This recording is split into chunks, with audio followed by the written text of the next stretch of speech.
Bismillahirrahmanirrahim. Assalamualaikum warahmatullahi wabarakatuh.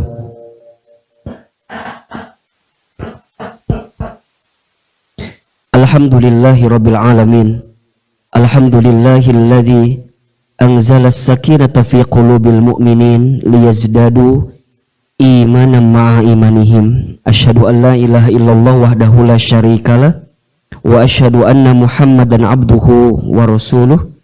Allahumma salli wa sallim ala rasulillahi Muhammadin sallallahu alaihi wasallam wa ala alihi wa ashabihi wa man tabi'ahum bi ihsanin ila yaumiddin. Rabbi a'udzubika min hamadzati syayatin wa a'udzubika rabbi ay yahdurun. Subhanaka la ilma lana illa ma 'allamtana innaka antal alimul hakim. La haula wala quwwata illa billahil aliyyil azim. Amma ba'd. Yang sama kita hormati seluruh pengurus Majelis Ta'lim As-Sakinah.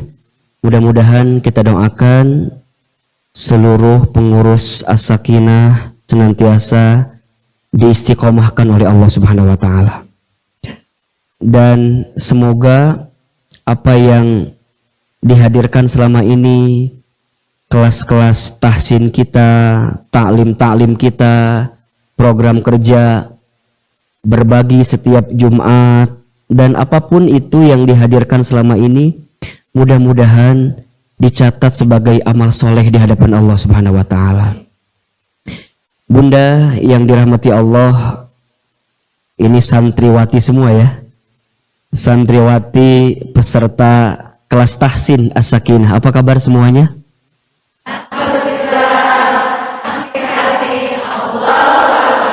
Masya Allah. Ini agak kompak karena mungkin dress code-nya beda-beda ya, menunjukkan kekompakan. Masya Allah. Bunda, alhamdulillah. Pertama kita bersyukur kepada Allah, pagi hari ini Allah melembutkan hati kita, Allah meringankan langkah kita, dan Allah memberikan kesempatan kepada bunda semua untuk bisa hadir di masjid yang indah ini. Ini namanya masjid apa? Masya Allah, Masjid As-Sofia. Masya Allah, indah banget. Mudah-mudahan bunda semua seindah masjid ini ya. Nah, apanya kira-kira? Seindah masjid ini, sebagus masjid ini, indah akhlaknya, indah hatinya, indah pribadinya. Karena kata Nabi SAW, ad-dunya'u mata'un. Dunia ini adalah perhiasan. Wa khairu mata'iha al-mar'atus sholihah. Dan sebaik-baiknya perhiasan dunia adalah perempuan atau istri yang soleha. Makanya Ahilman mah dari depan ngelihat banget bunda-bunda yang hadir di sini mah insya Allah soleha semua. Kelihatan dari maskernya ya. Baik bunda yang dirahmati Allah, pertama syukur itu penting karena tidak semua orang diberikan kesempatan seperti bunda hari ini. Ada di tempat ini, di komunitas yang baik, di tempat belajar yang baik, bertemu dengan teman-teman yang baik. Itu penting sekali. Karena di antara faktor yang akan mempengaruhi terhadap diri kita adalah lingkungan kita. Dengan siapa kita berteman, dengan siapa kita bersahabat, di mana kita melakukan aktivitas dan dengan siapa orangnya, maka itu akan mempengaruhi sekali seperti apa diri kita. Makanya kata Nabi SAW dalam hadis yang lain, perumpamaan seseorang yang berteman, jika dia berteman dengan teman yang baik, seperti berteman dengan penjual minyak wangi. Dia tidak ikut menjual minyak wanginya, tapi dia akan kecipratan wanginya. Kenapa Ahilman? Karena biasanya Kalau penjual minyak wangi mau ngejual minyak wanginya akan suruh nyobain dulu. Dan biasanya yang di sampingnya yang suruh nyobain. Berarti temannya. Begitupun sebaliknya, seseorang yang berteman dengan teman yang buruk, perumpamaannya seperti orang yang berteman dengan pandai besi. Dia tidak ikut memandai besinya, tapi dia akan kecipratan daripada pandaian besi itu. Setidaknya dia mendengar daripada pandaian besi yang dibuat oleh seorang pandai besi itu. Maka hati-hati ketika kita memilih teman. Hati-hati ketika kita memilih lingkungan, karena teman atau lingkungan itu bisa merubah keadaan kita. Maka oleh karena itu, carilah teman yang baik, carilah sahabat yang baik, carilah lingkungan yang baik, yang saat bersamanya ada kebaikan-kebaikan yang bisa kita dapatkan. Al-Imam Asy-Syafi'i rahimahullah itu pernah memberikan nasihat kepada kita, ada 3 ciri teman yang baik. Ada berapa? 3 ciri teman yang baik. Kalau bunda sudah menemukan 3 ciri ini, pegang erat-erat, jaga baik-baik. Kalau sudah menemukannya, pegang erat-erat, jaga baik-baik. Tapi kalau belum bisa menemukannya, maka cari dari sekarang, sebelum terlambat. Sebelum terlambat. Ahilman, apa di antara 3 ciri teman yang baik itu? Pertama, teman yang baik itu cirinya adalah dia yang saat bersamanya membuat kita makin dekat dan taat kepada Allah. Ciri teman yang baik yang pertama adalah dia yang saat bersamanya, dekat dengan dirinya, gaul kemana bersama dengannya, membuat kita makin dekat dan taat kepada Allah, itu teman yang baik. Jadi kalau ngelihat dia, bawaannya pengen jadi baik gitu. Adem, tenang, nyaman, enak lah pokoknya. Dikit-dikit ngingetin kita kepada kebaikan, dikit-dikit ngingetin kita kepada amal soleh. Itu teman yang baik tuh. Teman yang baik. Yang kedua, teman yang baik itu cirinya adalah saat dia bicara, bicaranya hanya mengingatkan kita, menasehati kita, mengajak kita, menyampaikan kepada kita tentang kebaikan-kebaikan yang membuat kita dekat dengan Allah. Jadi yang keluar di lisannya itu adalah kata-kata yang baik gitu. Dikit-dikit ngajak, bun ngaji yuk, bun ikut kelas tahsin yuk, bun ikut taklim yuk, bun udah jadwal waktu sholat, kita sholat yuk gitu. Jadi kalau bicara sama dia tuh gak ada ngegosip, gak ada ngegibah, gak ada ngomongin orang lain, gak ada. Kalau ada dikit-dikit lah gitu. Setelah itu taubat lagi gitu. Jadi kalau ada teman kita yang ngajakin ngomongin orang gitu ya, dia akan bilang, "Shh, bun, ulah, engkewe."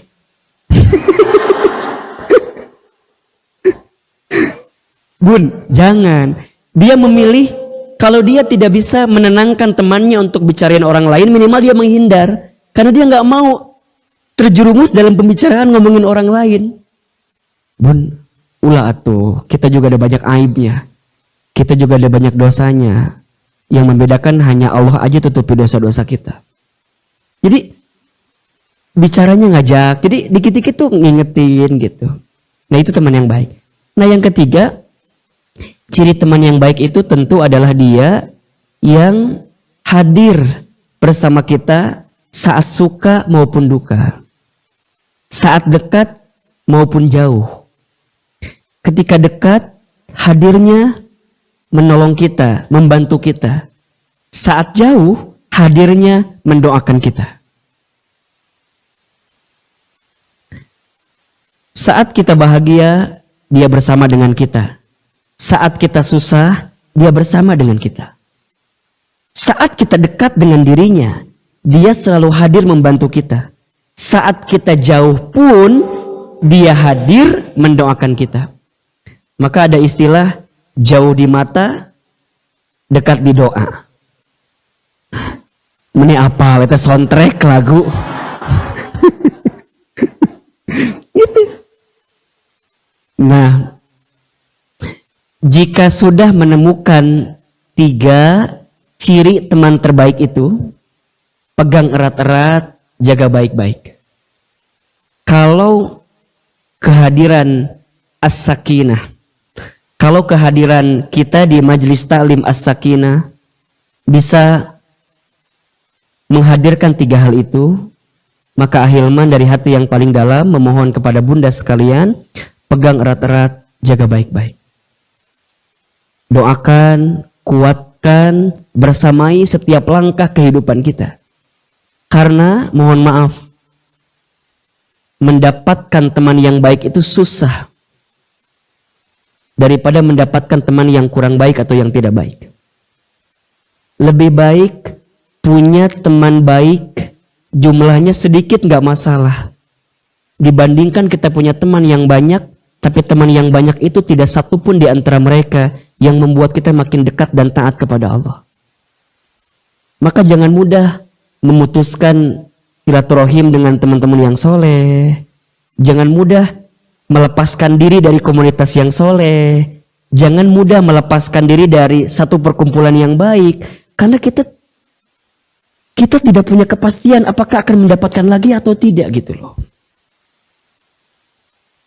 Tapi kan Ustadz, saya ada di sana malah banyakkan sakit hati misalnya. Saya ada di sana malah banyakkan nggak enaknya dan segala macam. Boleh jadi bukan kesalahan orang lainnya atau bukan kesalahan temannya, tapi kesalahan kitanya. Makanya kalau kita berteman dengan teman yang baik itu harus banyak ngalah, harus nurunin ego, harus nurunin sesuatu yang barangkali membuat kita muncul nafsu-nafsu yang kurang baik gitu.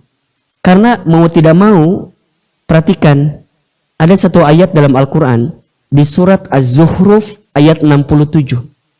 Ya. Surat Az-Zukhruf ayat 67. Kata Allah Subhanahu wa taala, Al-akhillau yawma idin ba'duhum li ba'din aduwwun ilal muttaqin. Akan ada satu hari ketika nanti hari kiamat di akhirat, teman akrab, teman yang dekat, yang biasa bareng di dunia itu, mereka akan menjadi aduun, mereka akan menjadi musuh. Illal muttaqin, kecuali mereka yang bersahabat, kecuali mereka yang berteman, kecuali mereka yang bersama, al-muttaqin, dalam ketakwaan di hadapan Allah Subhanahu wa taala.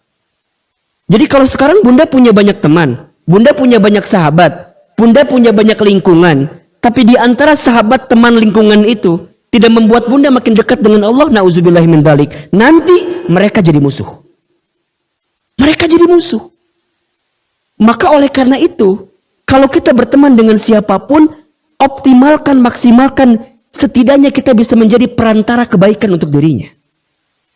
Misal, dia bukan orang baik, dia belum baik, berteman dengan kita. Kalau kita kuat, ilmunya ada, kita yakin, maka kehadiran kita harus menjadi energi penyemangat untuk dirinya agar menjadi baik dalam kehidupan. Dan bunda jangan pernah menyerah kalau ngajak orang lain.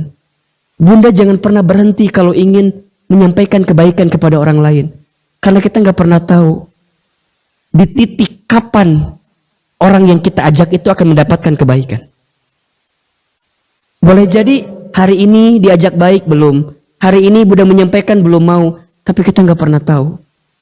Karena ingat ya, tugas kita hanyalah menyampaikan, mengajak, menasehati, mengingatkan, mempengaruhi.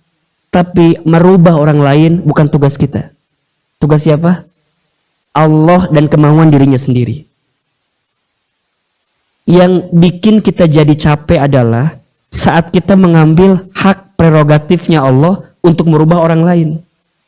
Seakan-akan orang itu berubah gara-gara kita. Belum tentu dan bukan karena kita sesungguhnya.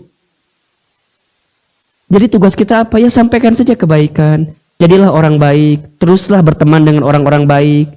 Kalau bunda sudah punya banyak teman baik, ajak lagi satu, ajak lagi satu, ajak lagi satu. Terus. Dan apa pahalanya?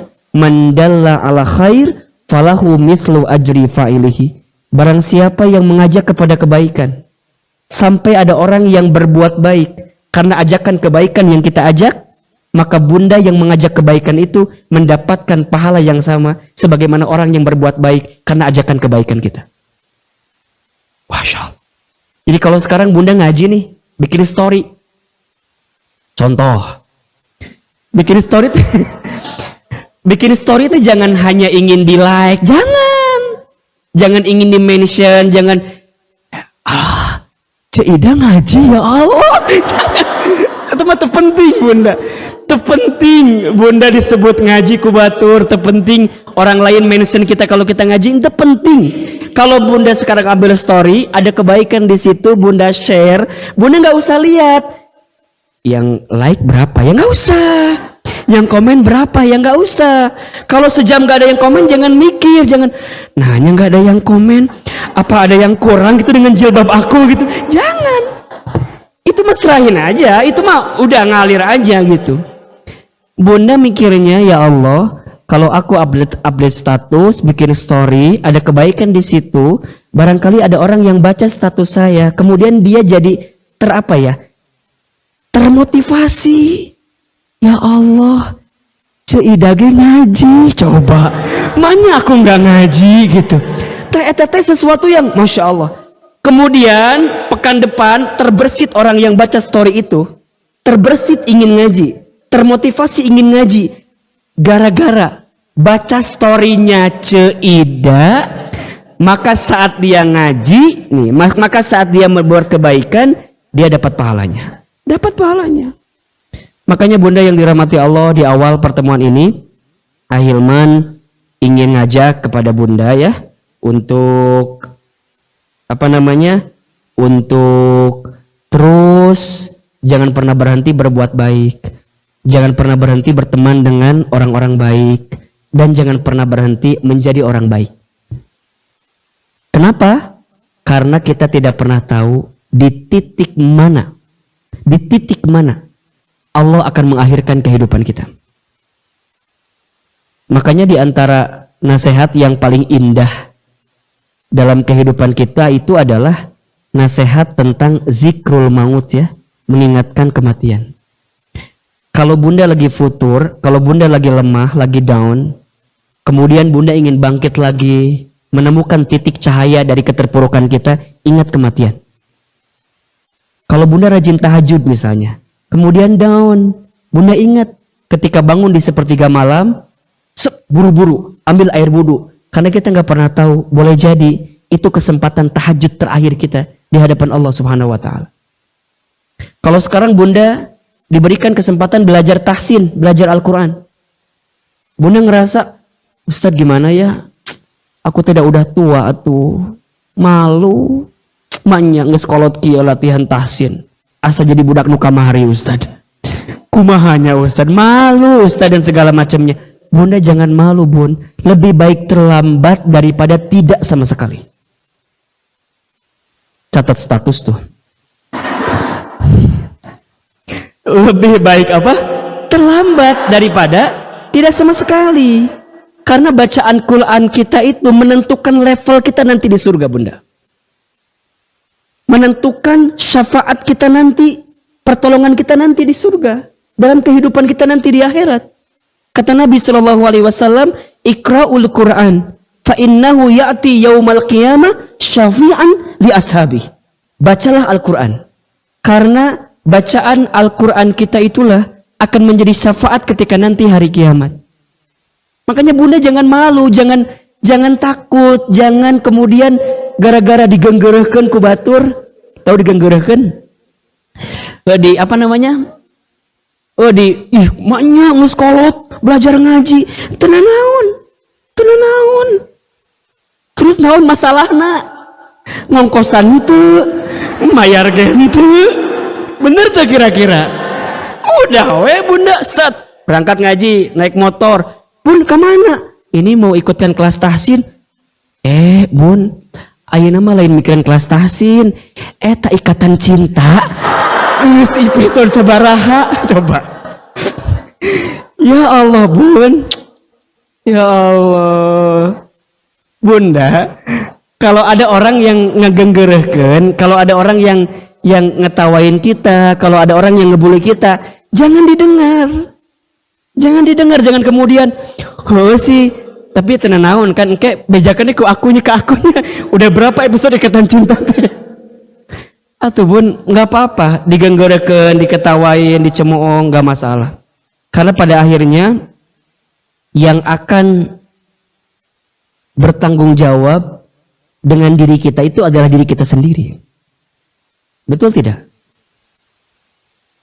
Sebelum terlambat, sebelum bunda diakhirkan dalam kehidupan dunia ini, maka istilah kehidupan dunia ini dengan kebaikan terus. Kebaikan terus. Jangan pernah berhenti berbuat baik. Agar kemudian saat nanti kita panen, hasilnya kebaikan. Kan dunia ini tempat nanam, akhirat tempat panen. Kalau bunda ingin dapat panen yang baik, nanam kudu yang baik. Kalau bunda sekarang lagi nanam, ya selama hidup di dunia, maka hadirkan kebaikan-kebaikan. Mudah-mudahan ya, bunda semua diistiqomahkan oleh Allah ya. Kalau bunda lagi down, ingat apa? Ingat kematian. Kalau bunda lagi futur, lagi ngerasa lelah, lagi ngerasa capek, lagi ngerasa aduh ya Allah meni haroream kieu berangkat ngaji teh ya Allah. Langsung ingat, ya Allah, sieun kaburu maut udah berangkat. Bunda, kalau bunda berangkat ke taklim, berangkat ngaji, belajar menuntut ilmu, Allahu Akbar. Barang siapa yang keluar dari rumahnya untuk menuntut ilmunya Allah, kemudian nanti dia pulang ke rumahnya, maka dia mendapatkan pahala jihad fi sabilillah. Disebutkan dalam keterangan lain, kalau ada seseorang yang barangkali dia pernah banyak berbuat dosa dalam kehidupannya, kemudian dia berangkat ke taklim, tapi di perjalanan kemudian ajal menjemputnya. Bayangkan bunda, kalau bunda punya banyak dosa, punya banyak masa lalu, kemudian bunda ingin merubah jadi orang baik, kemudian bunda belajar, dan qadarullah di perjalanan bunda diwafatkan oleh Allah, maka saat bunda melangkah berjalan ke tempat majelis ilmu itu, maka dosa-dosa bunda digugurkan oleh Allah Subhanahu wa taala. Coba bayangkan. Tapi ulah ngahajakeun. Dah yang maut di jalan nabrakun jeger. Itu salah. Cek ahilman oke, pokoknya orang kudu kecelakaan di jalan. Beh maut gitu kan. Jangan. Bukan itu. Jadi salah tafsir kan. Jangan. Tapi yang berjuang, yang lelah. Makanya di antara lelah yang disukai Allah itu salah satunya adalah lelah dalam menuntut ilmu. Di antara lelah, kan ada 8 lelah yang nanti kita bahas. 8 lelah yang disukai oleh Allah. Salah satunya adalah lelah dalam menuntut ilmu. Kalau bunda capek, bunda lelah nuntut ilmu, maka makin besar pahalanya. Idzamul jazai ma'a idzamil balai. Besarnya pahala itu tergantung besarnya ujian, tergantung besarnya perjuangan. Kalau bunda belajar tahsin dengan Ustazah Wiwin, kemudian di antara kelas itu barangkali ada yang sulit membacanya, jangan minder sama yang cepat, karena boleh jadi antum yang lama belajarnya, Allah siapkan pahala lebih besar daripada yang cepat belajarnya. Boleh jadi. Misalnya yang lain nih cepat belajarnya, bunda lama baca baba bibi wah lala lila gitu, saking aduh ya Allah. Bunda ya, bunda ada yang begitu nggak di sini? Yang mana orangnya? Lama gitu, jadi kan bunda teh dapat pahala banyak. Satu, pahala makin banyak baca, bener nggak? Kalau kita lancar kan langsung ya, lancar, skip, lewat, bener nggak? Tapi kalau lama, satu, tahu bunda pahalanya apa? Satu, pahala makin lama membaca, ya kan? 2, makin sabar untuk kemudian terus membaca. Dan yang paling luar biasa, bunda dapat pahala ketika teman-teman lain ngagenggeureukeun. Saat teman-teman lain teh ngecengin kita gitu, ngeledekin kita, dan bunda sabar. Kan biasa kayak gitunya, yang lain pada ngomongkan si Cida malila aja.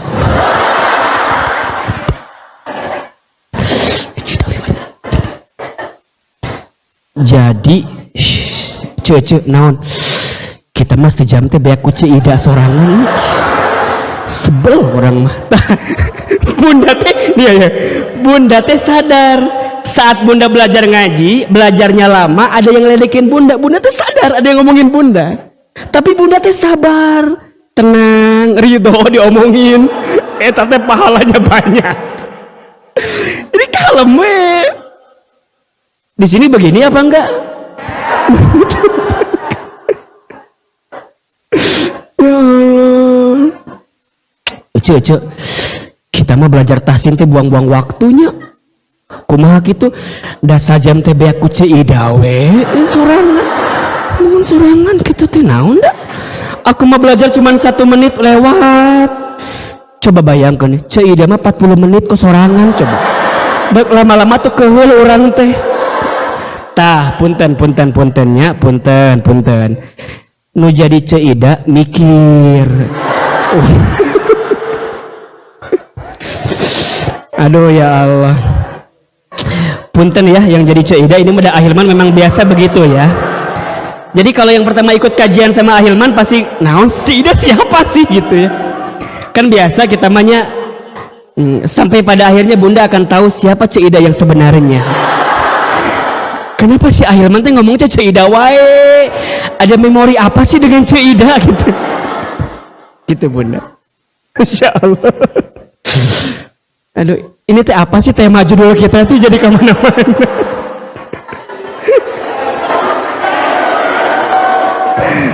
Masya Allah.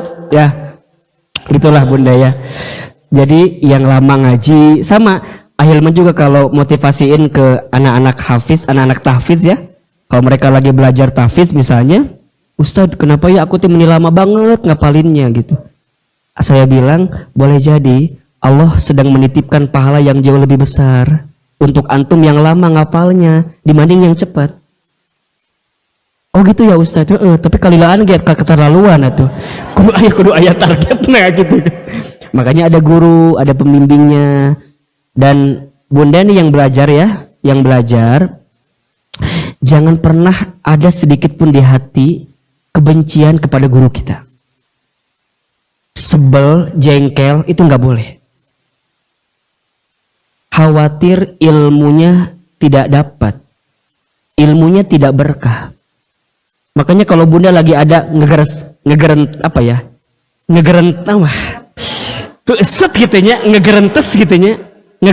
kesel gitu, sebel, jengkel, itu diulangi wae, nggak boleh jengkel.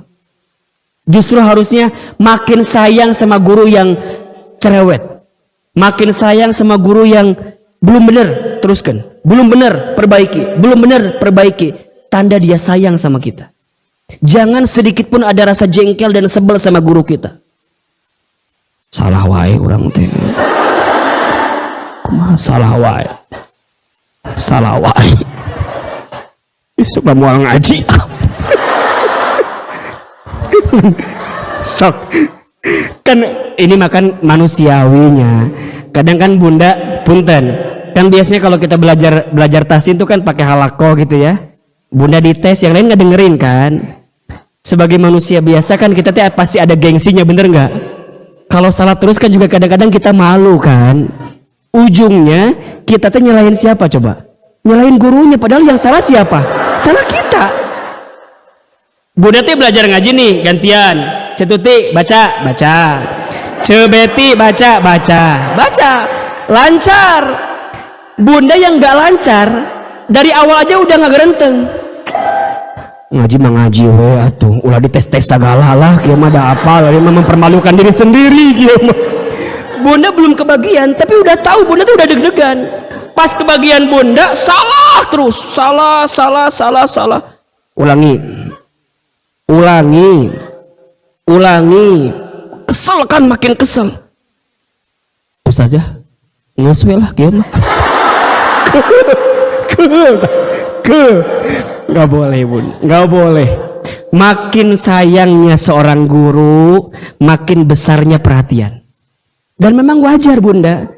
Biasanya kalau lagi belajar, guru itu, ini kan Ahilman juga gini-gini juga dosen. Gini-gini juga dosen emak-emak.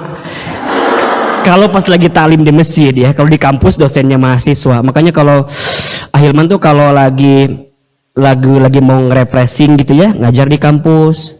Kalau lagi bahagia ngajar emak-emak. Jadi kalau sampai mana tadi tuh pohodanya?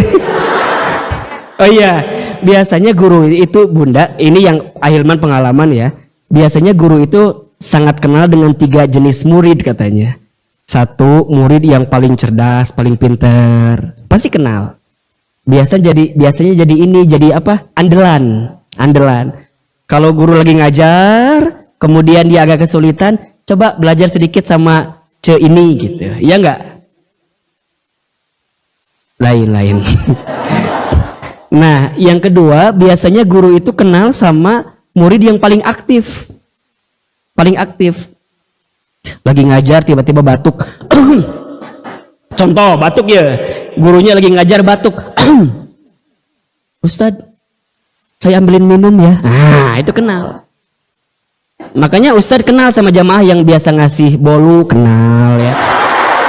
Yang biasa ngasih kue lapis talas, kenal gitu ya, kenal. Kalau lebaran ada parcel dikirim sama siapa, pasti kenal ya. Ini mah bukan permintaan tapi kode lah gitu ya. Yang paling aktif. Misalnya mau minum, airnya mulai habis gitu ya. Ustadz aku ambilin, kenal. Lagi nulis di papan tulis, kemudian spidolnya habis, Ustadz saya ambilin, kenal. Pasti kenal. Yang mau nanya, ngacung, kenal. Yang paling beda pokoknya. Paling beda. Kalau ngaji pasti yang nyari yang paling deket tembok, nyender, kenal pasti. Pokoknya mah Ustadz mah apal we. Lamun ngaji nyender ke tembok pasti loba masalah, pasti ya pasti. Kenapa Ahilman? Iya, karena di rumahnya tidak punya sandaran. Makanya sampai ke pengajian teh nyari sandaran tembok kan gitu. Nah, yang ketiga ya. Biasanya guru itu kenal sama murid yang agak kesulitan untuk belajar ya. Saya nggak mau nyebut belegunya, nggak mau. Saya nggak mau bilang begitu. Agak kesulitan untuk belajar. Makanya gini Bunda, kalau Bunda merasa kesulitan untuk belajar berarti diperhatiin sama guru, nggak apa-apa. Tapi ulah cari perhatian. Tuh bisa terus, biar diperhatikan, jangan. Ya mudah-mudahan belajar tahsin udah berapa pertemuan? Yang kelas baru berapa pertemuan? 2 bulan. Gimana, seneng nggak kira-kira? Seneng nggak? Enggak. Oh seneng tapi ngejawabnya sih kadang ngamak gitu. Apa karena ada tuntutan dari Ustazah Wiwin gitu ya? Seneng. Masya Allah ya Rabbana ya Karim. Bunda, Masya Allah. Itu nasihat dari Ahilman. Pertama, semangat. Mudah-mudahan belajar tahsinnya makin Allah berkahi ya. Allah ridho. Setiap kesulitan yang kita dapatkan lagi belajar itu anggap aja sebagai pahala yang besar dari Allah ya. Mudah-mudahan nanti kalau sudah selesai, berapa pertemuan biasanya teh? 1 semester, nanti kita ada tasyakuran, nanti kita bisa ketemu lagi, nanti sekaligus juga ada penghargaan gitu ya. Ya pelan-pelan lah, pelan-pelan kita belajar. Ahilman itu ingin sekali, berharap sekali awal dari peradaban yang baik itu bermula dari kualitas perempuannya, khususnya ibu di rumahnya. Jika sebuah bangsa ingin besar, maka mulai perhatikanlah perempuannya. Mulai perhatikan perempuan.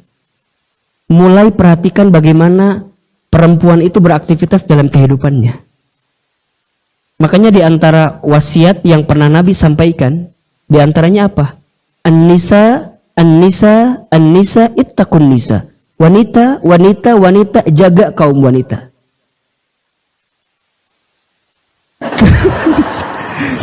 Gitu, jaga kaum wanita. Karena seseorang bisa sukses, bisa berhasil biasanya karena di sampingnya, di belakangnya ada sosok perempuan, sosok wanita. Tapi na'udzubillahi min dzalik, seseorang juga bisa jatuh, seseorang bisa tergelincir, seseorang juga bisa melakukan sesuatu yang salah dalam hidupnya. Boleh jadi faktornya karena perempuan, karena wanita. Terutama mungkin untuk laki-laki dalam hal ini. Ini juga nasihat untuk ahilman gitu. Doakannya, doain biar nggak tergelincir ya. Doain apa cina? Doain biar nggak tergelincir, ya biar nggak hilap melakukan sebuah kesalahan gitu ya. Untungnya ahilman teh gaulnya sama nenek-nenek kini ya, jadi aman lah gitu, nggak terlalu riskan lah insya Allah ya. Mudah-mudahan. Gitulah. Pokoknya doakan, saling nguatin. Bunda juga sama. Saat jadi perempuan itu harus menjadi perempuan yang memang bisa menjaga peradaban sebuah bangsa gitu. Saat Bunda menjadi seorang perempuan belum menikah, jadilah perempuan yang baik. Ya, jadilah perempuan yang mau belajar agama dengan baik. Menjaga diri, menjaga kehormatan, menjaga aurat kita. Saat Bunda nanti menikah, saat menjadi seorang istri, belajarlah menjadi istri yang dicintai oleh suaminya. Disebutkan dalam hadis ada 3 ciri istri yang baik itu kan ya. 1, ketika dipandang oleh suaminya menyenangkan mata suaminya. Bunda kalau dandan, kalau berpenampilan cantik, harus menjadi paling cantik di depan suaminya, bukan depan suami orang lain. Pas di rumah harus punya waktu-waktu khusus yang membuat pandangan suami menjadi lebih bahagia ketika melihat kita. Karena itu ciri istri yang baik. Halo, jelas nggak? Yang di rumahnya pakai daster bolong wae, cobalah evaluasi ya. Tapi kalau suami aku senangnya gitu gimana Ustaz? Ya nggak masalah. Catatan suaminya senang, suaminya suka. Makanya kalau di rumah tangga nanya sama suami, sayang, kamu itu sukanya aku pakai baju apa? Nah, kalau jawabannya, aku mah suka kamu teh pakai baju ini, daster ini, yang warna ini, jenisnya begini. Berikan yang terbaik. Berikan yang terbaik. Itu pahala Bunda, pahala. Yang kedua, ciri istri yang baik itu adalah saat diperintah oleh suaminya, dia taat selama suaminya memerintahkan yang baik-baik. Yang tidak melanggar syariat, maka Bunda ikutin perintahnya. Taat patuh kepada suami. Jadi seorang istri itu pahalanya luar biasa. Wajar capek, karena pahalanya luar biasa. Capek nggak jadi istri? Nah, tuh mau jadi istri.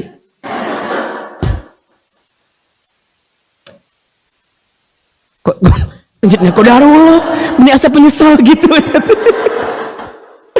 Jadi istri itu pahalanya besar Bunda, besar. Makanya ada yang bilang katanya Ustadz, istri itu jam kerjanya dari terbit matahari sampai terbenam mata suami ya.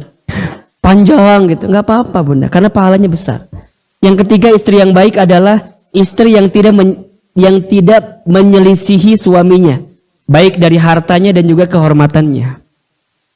Bunda pandai jaga aib suami, Bunda pandai jaga kehormatan suami. Suami kita kurang, suami kita banyak kekelemahannya, tapi jangan diumbar di sosial media. Jangan diumbar kepada orang lain. Tetap keep di kita. Suami kita barangkali kurang ngasih nafkahnya, jangan diumbar ke orang lain, di keep di kita. Karena ingat, suami itu adalah kehormatan bagi kita, dan kita adalah bajunya bagi suami. Sehingga kita harus menjaga itu semua. Terima apa yang suami berikan, barangkali suami sudah memberikan yang terbaik dalam kacamata dia. Tapi Ustadz, manya kieu-kieu wae suami teh. Di awal nikah 1 juta we, nepi ka ayeuna. Bunda, kalau suami belum mencukupi apa yang kita butuhkan, itu kembali kepada suami. Tapi sikap menerima itu menjadi kebaikan untuk kita. Saya ulang ya. Kalau suami kurang ngasih nafkah ke kita, itu urusan suami kita dengan Allah. Tapi urusan kita apa? Nerima. Urusan kita apa? Ridho dengan apa yang suami kita berikan. Boleh jadi secara dunia mungkin kurang, tapi Bunda disiapkan pahala yang berlipat ganda karena ridho, karena nerima dari apa yang suami diberikan kepada kita. Ustadz, tapi kan harus setimpal dong. Maknya aku begini, suami aku, nggak ada urusan itu bunda. Setimpal tuh urusan dunia, tapi urusan akhirat Allah lebih tahu mana yang terbaik untuk kita. Contoh misalnya, bunda kalau keluar rumah harus izin sama suami, setuju nggak? Betul tidak? Suami kalau keluar rumah nggak harus izin sama bunda. Tuh kan, nggak mau Ustadz. Tapi ini syariat kan? Boleh nggak suami keluar rumah nggak izin sama bunda? Boleh nggak? Boleh. Tapi kan nggak adil Ustadz. Misalnya gitu bunda jawabnya. Kok bunda jawabannya begitu? Kok kan nggak adil, masa aku keluar rumah harus izin, suami aku keluar rumah nggak harus izin? Memang aturan syariatnya begitu. Seorang suami boleh nggak izin kepada istrinya, tapi istri harus izin kepada suaminya. Karena kenapa? Sisi lain yang harus bunda ketahui adalah kalau seorang istri berbuat salah, berbuat dosa, berbuat maksiat, maka suaminya ikut menanggung dosanya. Tapi kalau suami berbuat dosa, istri nggak nanggung dosanya. Adil nggak? Adil nggak? Sok, masih ada nggak yang nuntut, yang ngasih tuntutan? Ustaz, kenapa aku harus izin? Suami aku nggak harus izin kalau keluar rumah. Karena jadi suami itu berat tanggung jawabnya. Berat. Ustaz, gimana kalau suami udah ngingetin sama istrinya tapi istrinya nggak mau? Itu lain lagi. Tapi kalau bunda berbuat dosa, berbuat maksiat, dan suami nggak ngingetin bunda, dosanya sama, dapat dosanya. Makanya jadi suami itu tanggung jawabnya berat. Berat. Makanya bunda ulah nyusahin suami. Kerma berat tanggung jawabna. Ditambah deui ku bunda masalahna. Ya Allah, bunda teh meuni tega-tega teuing. Coba tatap atuh suami teh. Karunya. Suami mah bebannya nggak sampai di dunia saja, sampai di akhirat. Makanya ini penting ya para ayah, para suami, nasihati istrimu, bimbing istrimu, jaga istrimu.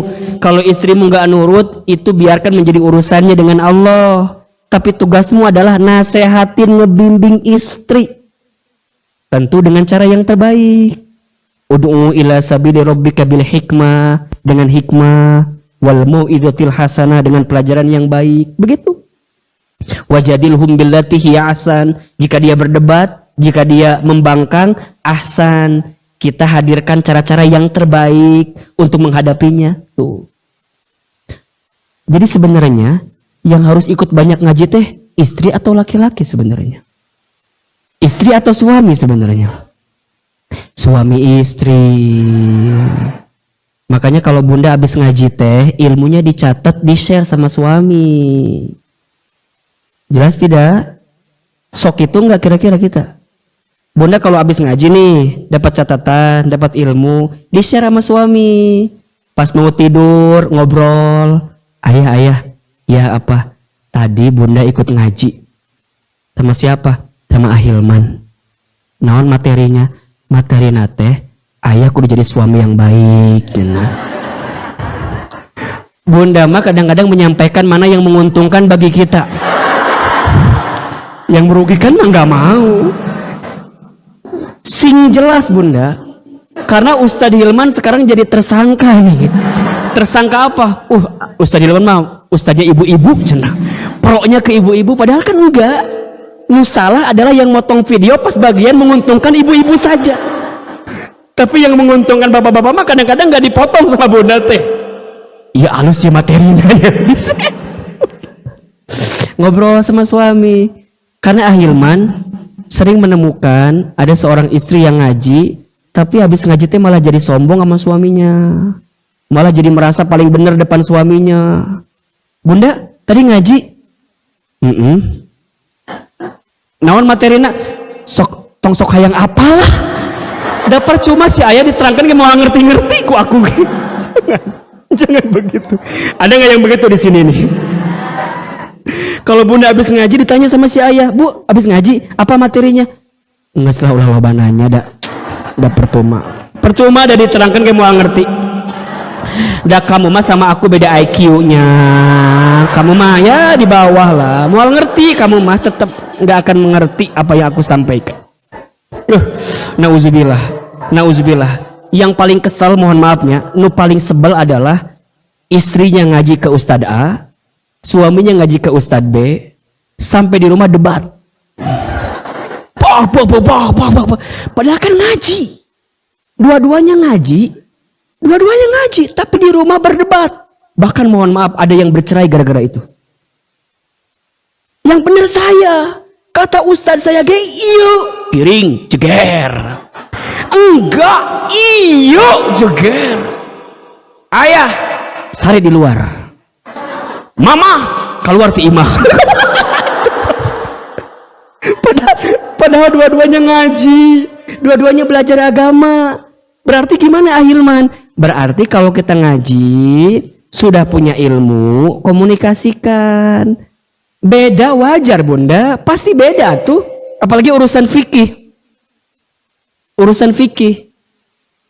Tata di dalam ibadah kita pasti ada yang berbeda. Ayo sholat subuhnya pakai kunut, ada nggak? Ada. Ada yang sholat subuhnya nggak pakai kunut? Ada. Enggak. Dua-duanya kan ada dalilnya. Betul apa enggak? Yang salah yang mana? Yang salah yang nggak sholat subuh. Makanya kita tidak boleh berbeda pada yang sifatnya usul, pada yang sifatnya fondasi, nggak boleh beda. Nggak boleh beda. Tapi yang sifatnya furu itu boleh berbeda dan pasti berbeda. Jelas kira-kira? Apalagi sama suami. Ya Allah, maknya gara-gara berdebat seetik-etik aja meni masya Allah, meni panjang teh ya Allah. Lebih ke dendam. Nggak mau aku menyapa kamu. Kamu akui dulu kalau aku benar. Cek suaminya, enggak aku yang benar. Nggak sih menitong ngaji gitu mah. Kan ngaji itu biar kita makin taat, makin patuh sama kebaikan-kebaikan, makin lembut hatinya gitu. Ya, jelas nggak? Jelas. Itulah. Ini banyak pendahuluannya. Kita materinya belum masuk ini teh. Ya Allah. Yuk langsung Bunda. Kita akan bahas tentang penyebab hati mudah kecewa dan menderita. Ada yang sekarang kecewa hatinya? Ada yang sedang menderita hari ini? Nggak usah jujur Bunda, karena kelihatan dari wajahnya nih kan. Wajah-wajah kecewa dan menderita semua ini Maya. Satu, ini alasan ya mengapa hati mudah kecewa dan menderita. Satu, terlalu berharap kepada selain Allah. Terlalu apa? Terlalu berharap kepada selain Allah. Berarti kepada siapa? Kepada manusia. Kepada manusia, kepada urusan-urusan yang ada di dunia ini. Kalau Bunda sudah terlalu berharap kepada selain Allah, siap-siap. Pasti kita akan dibuat kecewa dan menderita. Saat apa yang kita harapkan itu tak sesuai dengan kemauan kita. Bunda berumah tangga, berharap terlalu kepada suami, siap-siap kecewa. Ketika suami melakukan sesuatu yang tidak kita inginkan atau kita harapkan. Bunda punya bisnis, punya usaha. Terlalu berharap kepada ikhtiar dari bisnis usaha kita. Siap-siap kecewa. Saat apa? Saat bisnis kita tak mendapatkan keuntungan. Tanyakan ke hati. Kalau ada yang kecewa, ada yang menderita, pasti penyebabnya terlalu berharap kepada selain Allah. Sudah Allah jelaskan dalam Al-Quran. Surat At-Taubah ayat 24. Surat apa? At-Taubah ayat 24. Di ayat ini Allah menyampaikan kepada kita beberapa hal yang seringkali menjadi andalan, yang seringkali kita harapkan bahkan mengalahkan Allah dan Rasulnya. Surat At-Taubah ayat 24. A'udzubillahi minasyaitonirrajim. Bismillahirrahmanirrahim. Kata Allah 24 ya. Tiap kali dapat piring gratis itu namanya. Surat Al-Baqarah ayat 24. Kata Allah Subhanahu At-Taubah. Berarti memperhatikan ya. Sengaja memangnya. Surat At-Taubah ayat 24. A'udzubillahi minasyaitonirrajim. Bismillahirrahmanirrahim. Qul, katakanlah, in kana abaukum, jika adalah bapak-bapak kamu sekalian. Boleh juga kita artikan jika orang tua kamu sekalian. Wa abnaukum, dan anak-anak kamu sekalian. keturunan kamu sekalian. Wa ikhwanukum, dan saudara-saudara kamu sekalian. Wa azwajukum, dan pasangan hidup kamu sekalian. Wa ashiratukum, dan keluarga kamu sekalian. Wa amwalun iqtarabtumuha, dan harta benda yang kalian usahakan. Wa tijaratun tahsyawna kasadaha, dan perniagaan yang kalian khawatirkan kerugiannya. Wa masakinu tardaunaha, dan tempat tinggal yang kalian menyukainya. Ahabba ilaikum, lebih kalian cintai, minallah, daripada Allah, wa rusulihi, dan rasulnya, wa jihadi fi sabilihi, dan jihad di jalannya Allah. Fatarabbasu hatta ya'tiyallahu bi amrih, maka kalian tunggulah sampai Allah mendatangkan keputusannya. Wallahu la yahdil qaumal fasikin, dan Allah tidak akan pernah memberi petunjuk kepada orang-orang yang fasik. Kalau bunda sudah terlalu berharap kepada selain Allah, baik itu yang sifatnya manusia, baik itu yang sifatnya harta benda, baik itu yang sifatnya perniagaan, baik itu yang sifatnya apapun yang kita cintai selain Allah, maka siap-siap kita akan dibuat kecewa dalam kehidupan kita. Itu yang pertama. Yang kedua, penyebab hati mudah kecewa dan menderita adalah terlalu merasa memiliki terhadap apa yang dititipi. Terlalu merasa memiliki terhadap apa yang dititipi. Bunda bisa lihat di surat Al-Baqarah ayat 284. Di ayat ini Allah sampaikan kepada kita bahwa surat Al-Baqarah ayat 284.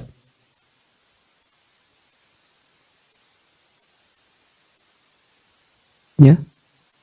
Dalam ayat ini Allah sampaikan bahwa lillahi ma fis samawati wa ma fil ar. Milik Allah lah apa yang di langit dan apa yang di bumi. Wa in tubdu, dan jika kalian menampakkan ma fi anfusikum, apa yang ada di dalam diri atau hati kalian, au tukhfuhu, atau kalian menyembunyikannya, yuhasibukum bihillah, niscaya Allah akan memperhitungkan bagi kalian dengannya. Fayaghfiru liman yasha, maka dialah Allah mengampuni bagi siapa yang Dia kehendaki. Wa yu'adzibu man yasha, dan Dia menyiksa siapa yang Dia kehendaki. Wallahu, dan Allah ala kulli syai'in qadir, atas segala sesuatu yang maha kuasa. Bunda, apapun yang ada dalam kehidupan dunia ini, semua kepunyaan Allah, semua kepemilikannya Allah, dan kita hanya dititipi saja oleh Allah. Bahkan diri kita pun punya Allah. Apa yang bunda miliki dalam kehidupan? Enggak ada. Yakin enggak? Yakin enggak? Terus kenapa bunda sering merasa kecewa, sering merasa gelisah? Karena bunda merasa memiliki dari apa yang seharusnya hanya sekedar titipan saja dari Allah. Suami kita milik siapa? Milik Allah. Berarti kita cuman apa? Dititipi. Jadi kalau bunda kehilangan suami gimana? Halo. Halo. Bunda punya suami, bunda kehilangan suami bunda. Baik kehilangannya mungkin wafat suami kita, atau barangkali mohon maaf, kita harus berpisah dengan suami kita. Bunda tidak akan stres, tidak akan gelisah. Kenapa? Karena sementara ini hanya dititipi saja oleh Allah. Berarti mumpung bunda masih dipercaya untuk mendapatkan titipan yang namanya suami itu, maka jaga titipan itu. Jelas? Jangan menyimpan suami di hati kita. Kenapa coba? Nyeri hati. Nyeri hati. Tapi simpan suami di mana? Bukan. simpanlah suami di buku nikah dah. Memang kita dituliskan takdirnya jodoh dengan suami kita. Dah. Tempatkan di situ. Bunda punya mobil, jangan disimpan di hati mobil teh. Di mana tempatnya? Di garasi. Kenapa jangan nyimpan mobil di hati? Itu cukup, Bunda. Kumaha mobil segede alaihim gitu disimpan di sini, nggak cukup. Begitupun juga para suami, jangan simpan istri di hati kita. Berat lah. Karena berat kieu badan gedenya berat teh. Lepaskan, simpan di buku nikah. Terus gimana Ustadz? Kita nggak boleh jaga. Justru semakin kita mencintai apa yang dititipkan oleh Allah, semakin kita menjaga titipan itu dengan baik. Seorang suami kalau paham jika istrinya adalah titipan bagi dirinya, maka dia akan melindungi, menjaga istrinya untuk tidak berbuat buruk dalam kehidupannya. Dia ingin istrinya terjaga auratnya. Kenapa? Aku nggak mau. Ini titipan dari Allah. Sebelum nanti yang namanya titipan pasti diambil lagi sama yang nitipin sama kita. Dan saat diambil titipannya, yang nitipin nanya sama kita, selama dititipin kamu ngapain aja dengan titipan aku? Ada yang ngerusak? Ada nggak? Kalau ngerusak, kesel nggak? Sebel nggak? Marah nggak? Marah. Alhamdulillah. Terima kasih sudah nitipin sama saya. Aku sudah jaga, aku bimbing, aku benar-benar rawat dengan baik. Dapat pahala. Seneng. Makin kita paham, dititipinnya makin benar cara ngejaga titipan, ditambah lagi, ditambah lagi, ditambah lagi, ditambah lagi. Itulah konsep syukur. Jadi konsep syukur itu dalam ayat Quran disebutkan, jika engkau bersyukur dengan nikmatku maka aku akan tambahkan. Maksudnya apa? Engkau jaga apa yang Allah sudah berikan kepadamu. Kamu tidak akan bisa mendapatkan amanah yang besar kalau kamu tidak mampu menjaga amanah yang kecil. Kamu tidak akan ditambah nikmat yang lebih besar kalau kamu belum bisa menjaga, belum bisa amanah dengan nikmat yang kecil yang Allah berikan. Bunda, kalau ingin makin tiap hari nambah rasa cinta kita kepada suami, maka saat suami dititipkan kepada kita, jaga suami kita, berikan yang terbaik untuk suami kita. Tapi itu semata-mata sebagai bukti kita menunjukkan ikhtiar terbaik kita kepada yang nitipin suami kita ke kita, yaitu kepada siapa? Allah. Bunda teh ngelayanin suami bukan karena ingin dipuji sama suami, bukan. Karena Bunda tahu ini kewajiban kita di hadapan Allah, sehingga Bunda akan mendapatkan pahala di hadapan Allah. Bunda merasa dititipi sama Allah. Khawatir apa yang sekarang dititipi diambil sama Allah. Kalau udah diambil sama Allah, nangis nggak? Sedih nggak? Yang disalahin siapa? Suami. Kamu mah bener ya, nggak tahu diri. Aku teh kurang cantik apa tuh buat kamu teh? Mungkin ngangkatin kita. Boleh jadi yang salah teh bukan suami kita, tapi kita belum mampu menjaga titipan itu. Sama, jadi suami juga kudu nyadar diri gitu. Kalau sudah ada seseorang yang menjaga kita, ngapain mencari yang di luar sana? Betul, cuma sakit. Betul. Ya udah. Kan sebenarnya yang membuat hidup kita itu susah, menderita karena kita nggak merasa pernah cukup dengan apa yang Allah berikan, dan kita juga ngerasa bahwa kita seakan-akan nggak dititipi padahal sedang dititipi saja gitu loh. Jadi gimana Ahilman? Ya sama-sama sadar aja gitu loh kalau kita semua sedang dititipi saja dalam kehidupan ini. Kalau kehilangan, ya sakit hati. Kalau kemudian Bunda merasa ditinggalkan, gak akan kecewa, gak akan menderita.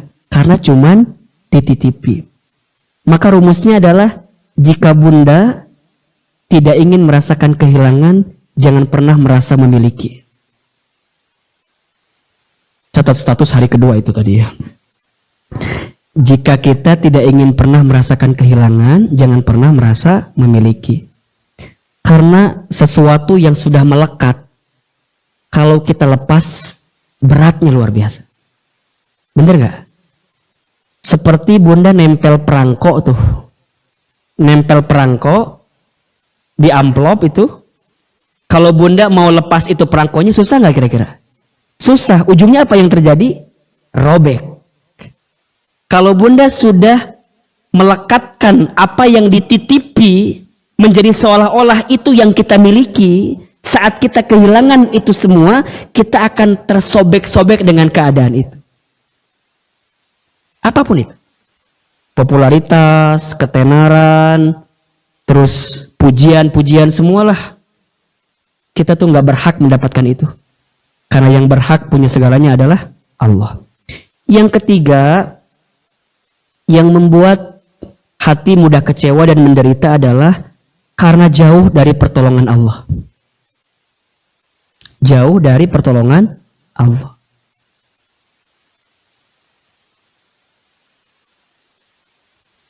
Kalau bunda sedang punya masalah, biasanya yang kita kejar adalah pertolongan dari manusia.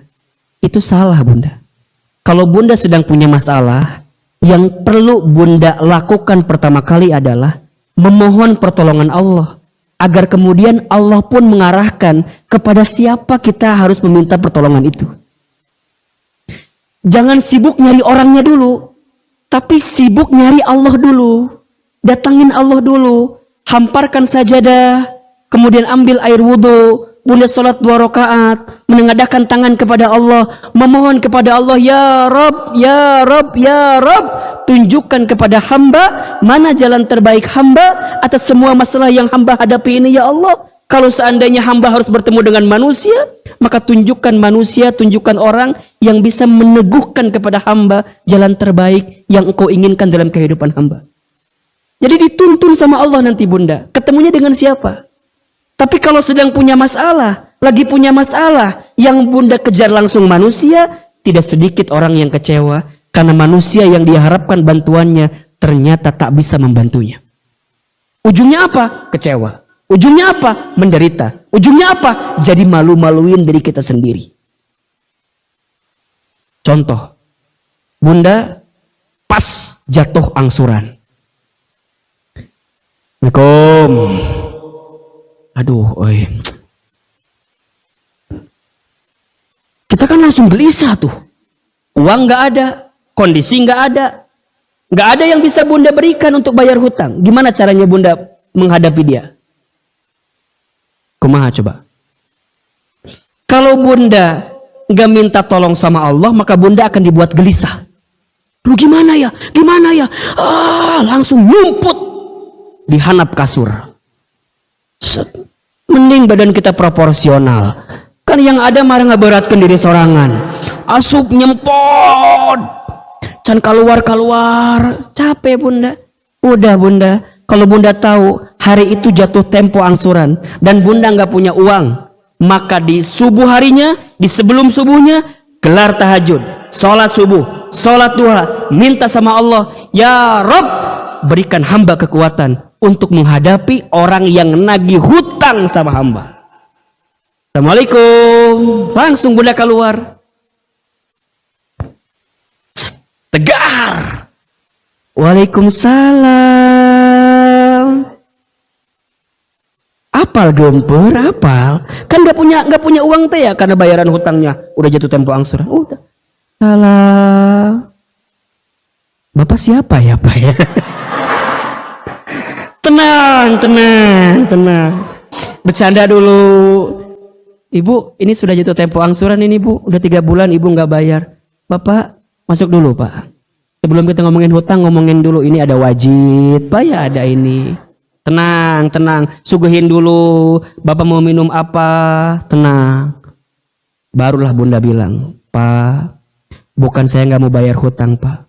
Tapi kondisinya begini. Lancar ngomong itu. Setelah itu, Bapak, kalau udah begini caranya, saya serahkan kepada Bapak. Bapak maunya gimana? Jelas-jelas saya nggak ada uang. Jelas-jelas saya nggak punya untuk bayar sekarang. Kalau Bapak ada waktu, saya berikan kesempatan untuk menunda pembayarannya. Komunikasi bunda. Hadapi, jangan mundur. Emang kalau mundur tiba-tiba hutang lunas gitu? Ditagih bunda ngumpet hutang lunas? Enggak. Hadapi, jalani, yakin. Dunia namanya juga. Kalau bunda mundur, makin bermasalah kehidupan kita. Hadapi. Setiap masalah, hadapi. Tapi hadapinya jangan mengandalkan diri kita. Andalkan siapa? Allah. Hasbunallah wa ni'mal wakil, ni'mal maula, wa ni'man nasir.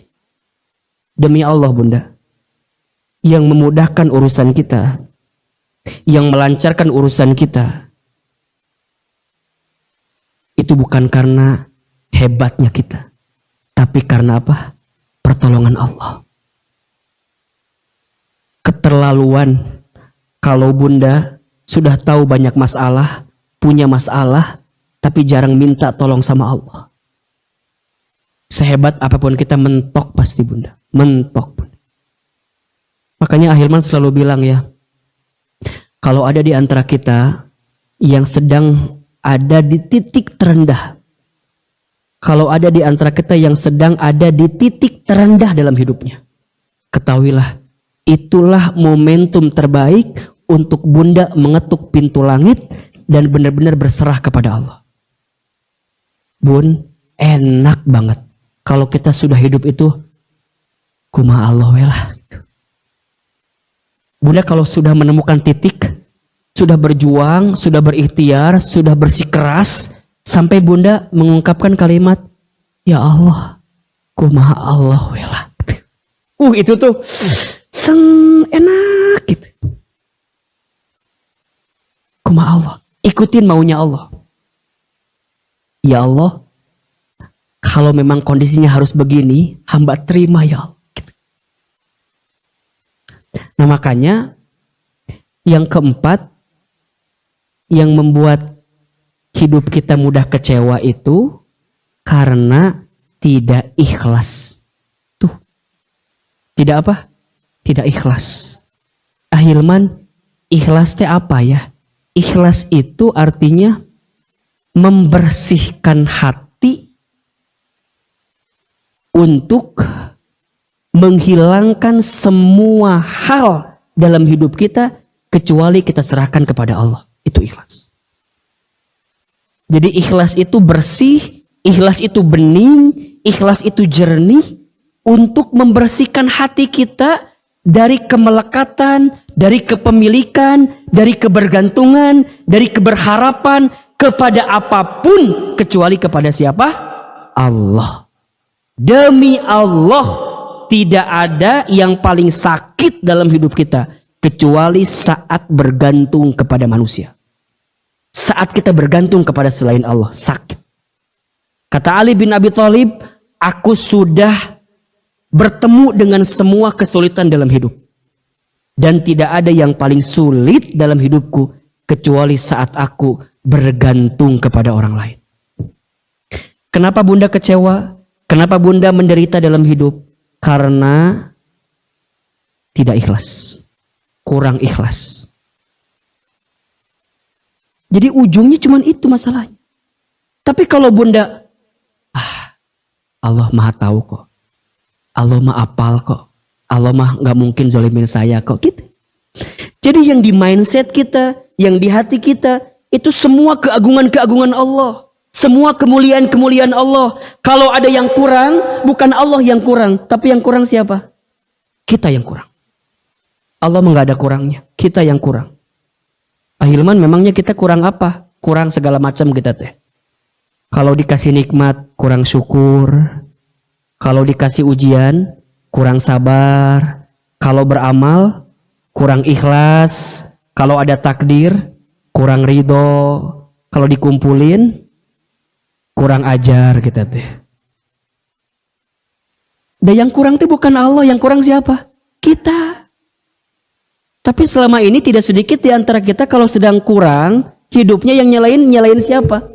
Nyalain Allah. Ya Allah, naha bet kieu ya Allah. Kok gini-gini amat ya Allah?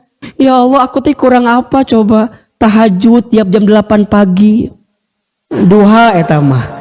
saum Senin Kamis, ikut kelas belajar taklim, tapi menikir-kir teuing, ya Allah hirup aku teh. Bukan salah Allah, salah siapa? Salah kita, kurangnya kita di kita kurang. Yang paling poin utamanya kurang ikhlas, itu aja. Sok, sekarang kita belajar. Belajar kira-kira kita teh sudah ikhlas atau belum? Udah ikhlas atau belum? Nih contoh ya. Belajar biar bunda bisa ikhlas. Sehingga bunda gak mudah kecewa dalam hidup. 1. Sampai jam berapa kita kajian ini? 11. Berarti 2 menit lagi dong. Baik, cukup sekian dan terima kasih. Kajian cukup lah ya, segitu aja dulu ya. Nanti kita bahas di lain kesempatan. Setuju apa enggak? Bunda enggak capek? Yang capek siapa? Ya Allah. Sok biar cepat ya. Ini riyadhah atau latihan biar bisa ikhlas. Biar bunda belajar ikhlas. 1. Jangan selalu ingin diketahui. Jangan selalu ingin diketahui. Bunda harus belajar untuk menyembunyikan amal yang kita lakukan. Tapi Ustadz, kalau untuk syiar gimana? Silahkan. Kalau untuk syiar silahkan. Tapi yang sifatnya yang umum kira-kira begitu. Tapi kalau yang sunnah, yang apa ya namanya, yang istimewa, yang spesial gitu, dari apa yang kita hadirkan, cobalah untuk menyembunyikan amal itu. Sedekah, kan barangkali bunda punya apa ya, punya amalan spesial sedekah setiap hari apa gitu, atau jam berapa. Sok kalau bisa mah disembunyikan, tidak harus ingin diketahui oleh orang lain. Cari beberapa amal-amal yang bunda sembunyikan gitu. Tapi kan Ustadz, kalau untuk syiar gak masalah. Ya gak masalah, tapi harus ada yang bunda sembunyikan. Jangan sampai semua orang tahu. Jangan sampai semua orang ingin tahu apa yang kita lakukan. Jangan. Kudu ada yang kita sembunyikan. Set, bangun misalnya sepertiga malam. Assalamualaikum. Sahabatku. Waktu sepertiga malam, waktu yang mustajab. Yuk bangun. Tunaikan tahajud. Nah. Saredoi orang teh. Bunda teh naon eta teh? Pengumuman. Kalau orang lain biar bunda tahu, kalau orang lain teh, kalau bunda teh bangun di sepertiga malam naon maksudnya? Terus gimana? Kadang-kadang kita pengen nge-share, beak waktu udah nge-share terus ka batur. Tahajud henteu nge-share iya. Hati-hati. Ustadz Hilman mau bertanya. Iya. Ustadz, waktu tahajud itu jam berapa ya yang paling bagus? Karena bunda mah tahajudnya sok jam 3 subuh, kadang-kadang jam 2:30. Ya kalau nggak kebangun sih kadang-kadang jam 4 subuh. Nanya atau pengumuman bunda teh naon coba? Pertanyaannya apa? Waktu ideal tahajud. Tapi yang orang lain tangkap apa? Si bunda rajin tahajud. Halo, betul tidak? Jadi selama ini teh kita banyak ya diisi dengan acting yang sebenarnya boleh jadi kita sedang memberitahukan diri kita kepada orang lain. Sembunyikan. Ustadz, da bunda mah alhamdulillah kalau sedekah teh ikhlas. Palingan hari Jumat we 10 juta palingannya ya nggak banyak sih kan ya, setiap Jumat we 10 juta. Tapi jempenya jangan dibilang-bilang sama yang lain. Ari bunda ngeukeun ngomong ka saha eta teh? Kan ngomong ke orang lain, kan Ustadz teh orang lain juga. Berarti kalau begitu indikasilah keikhlas itu. 1, riyadhah, belajar agar kita bisa ikhlas. Gimana caranya? Jangan selalu ingin diketahui orang lain. Yang kedua, jangan selalu ingin dilihat oleh orang lain. Jangan selalu ingin dilihat oleh orang lain.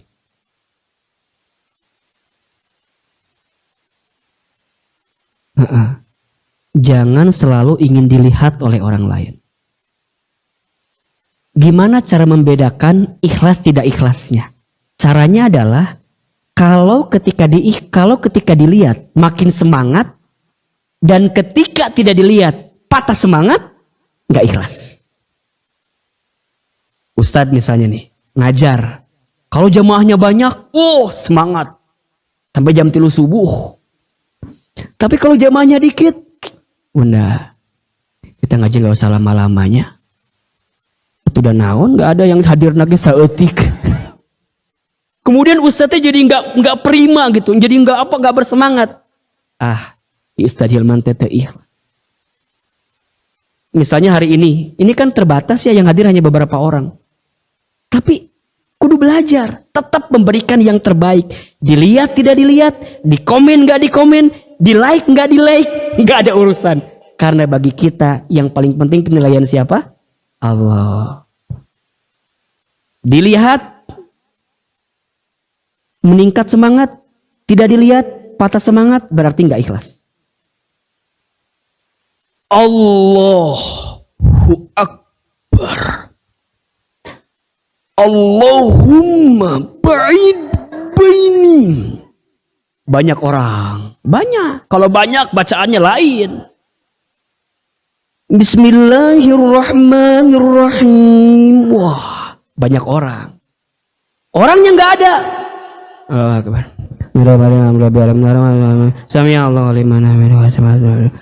Astagfirullahaladzim.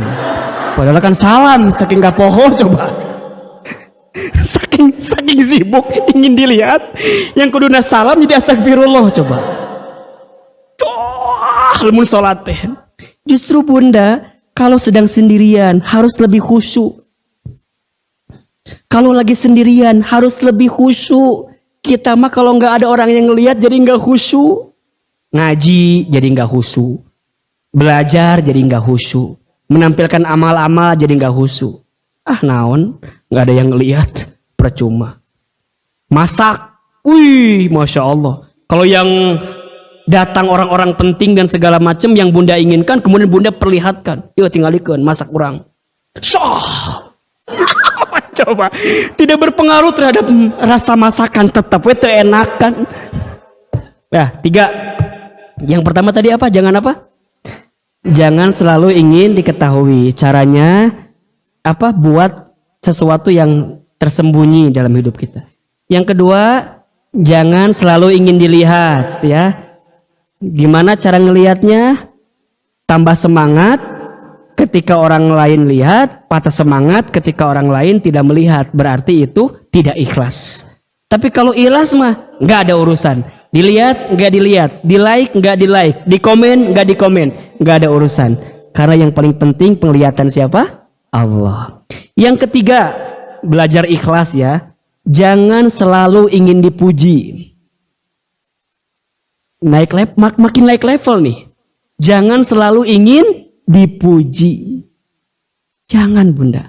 Apa yang harus dipuji dalam hidup kita, dan gak ada yang harus dipuji sebenarnya. Jangan selalu ingin dipuji.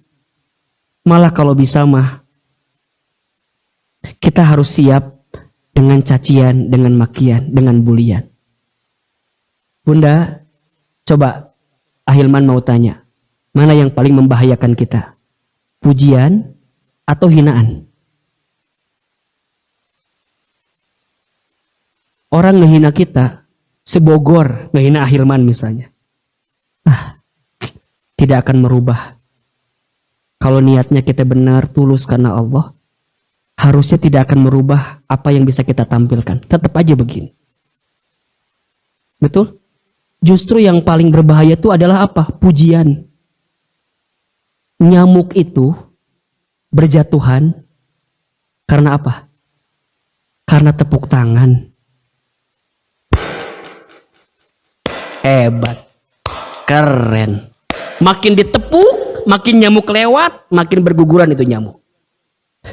Makanya ya Allah, na'udzubillah, berlindung dari pujian, berlindung dari apapun sanjungan.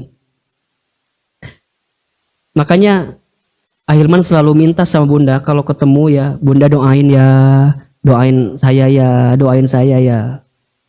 Makin banyak orang yang suka, Makin banyak orang yang muji, sesungguhnya itu ujian yang sebenarnya. Ustaz, jamaahnya banyak ya.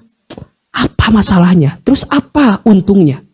Nggak ada, jamaah juga biasa aja. Kita juga dulu orang biasa. Terus gimana? Ya biasa aja. Tapi kalau kita makin tinggi, ingetin. Ustaz, jangan sombong. Ustaz, ingat. Saya tuh bunda paling senang kalau dinasehatin, diingetin, dikasih tahu. Senang banget. Justru kalau ada orang yang menghina kita, yang mencaci maki kita, menguntungkan bagi kita. Karena kenapa? Karena biasanya kalau kita sedang menemukan hinaan, sedang menemukan penderitaan, kita akan kembalikan semuanya kepada Allah. Setiap orang pasti punya fase-fase itu, bunda. Bunda juga jangan ingin dipuji lah. Ya, bunda misalnya dandan, kan suka gitu ya. Bunda tuh dandan bukan untuk dipuji, tapi untuk menghormati orang lain. Jelas? Kan kalau bunda dandan tuh kadang-kadang ingin dipuji sama yang lain kan. Itu mah gak penting. Kenapa bunda dandan yang cantik? Karena bunda ingin menghormati orang lain. Kalau saya dandannya baik, Ahilman kalau pakai baju yang baik, berpenampilan baik, justru saya menghargai orang yang bersama dengan saya. Orang gak muji saya, gak akan stres. Nah, hanya mending gak ada yang kumaha gitunya. Ucapkan, bun, kok cantik banget. Nah, hanya dari jam 11 ini asa memuji kieu ke saya teh. Jangan. Data penting, bunda. Orang muji kita gak puji kita mah gak penting. Justru yang paling penting mah kita ingin menghormati orang lain. Bunda nih, dandan, pakai apa namanya? Bulu mata palsu. Buat apa? Buat apa? Keberat-berat iya urat mata atau tidak? Kieu tidak. Makanya jangan kaget kalau sudah tua jadi uratan panon teh. Enggak berat memikul beban bulu bulu mata palsu. Bunda, kalau pakai kain kayak gitu-gitu niatnya untuk menghormati orang lain, bukan untuk dapat pujian.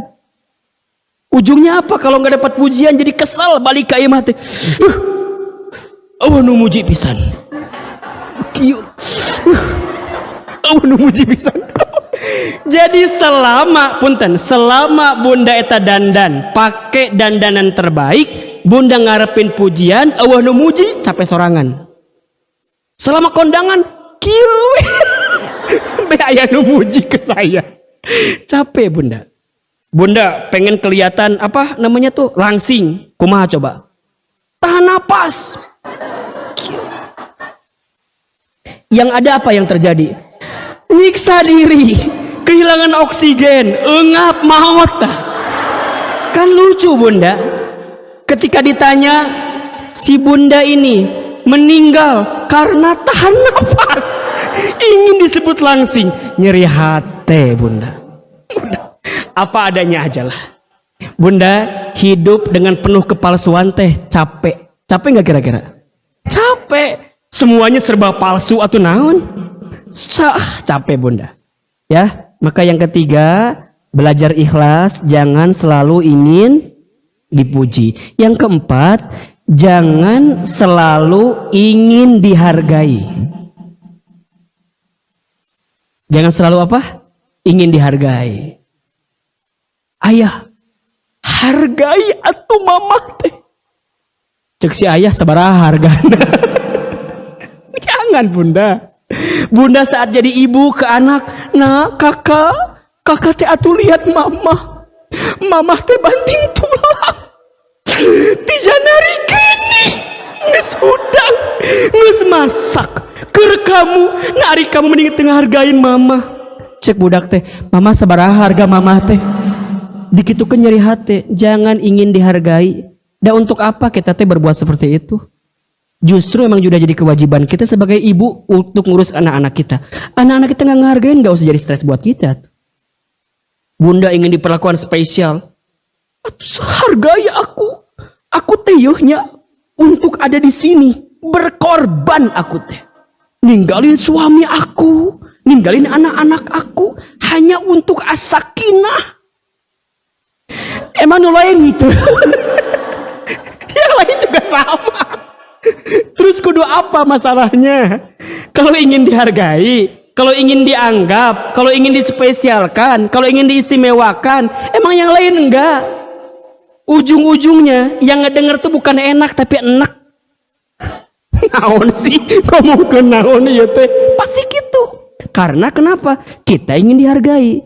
Jadi gimana? Ya biasa aja lah. Just the way you are. Apa artinya? Buanglah sampah pada tempatnya. Ya udahlah. Bun, sayang, perhatikan ya. Kita itu dihargai, dihormati karena apa coba? Karena Allah nutupin aib-aib kita. Itu aja. Dan kalau dibuka aib Ahilman teh, nggak ada yang mau dengerin ceramah Ahilman. Untungnya Allah masih nutupin aib-aib kita. Dan kadang kita jarang bersyukur dengan itu semua. Maka jangan gila penghargaan, jangan gila penghormatan. Bunda saat jadi istri, saat jadi ibu, jalani kewajiban kita, berikan yang terbaik, biarkan yang memberikan pandangan hasilnya siapa? Allah. Yang terakhir, agar kita bisa belajar ikhlas adalah jangan selalu ingin dibalas. Jangan selalu ingin dibalas atau mungkin dapat balasan yang sama. Kalau Bunda sudah berbuat baik dan dalam hati kita ingin dapat balasan kebaikan juga, berarti kita nggak ikhlas. Apalagi kalau balasannya menganggap itu dari manusia.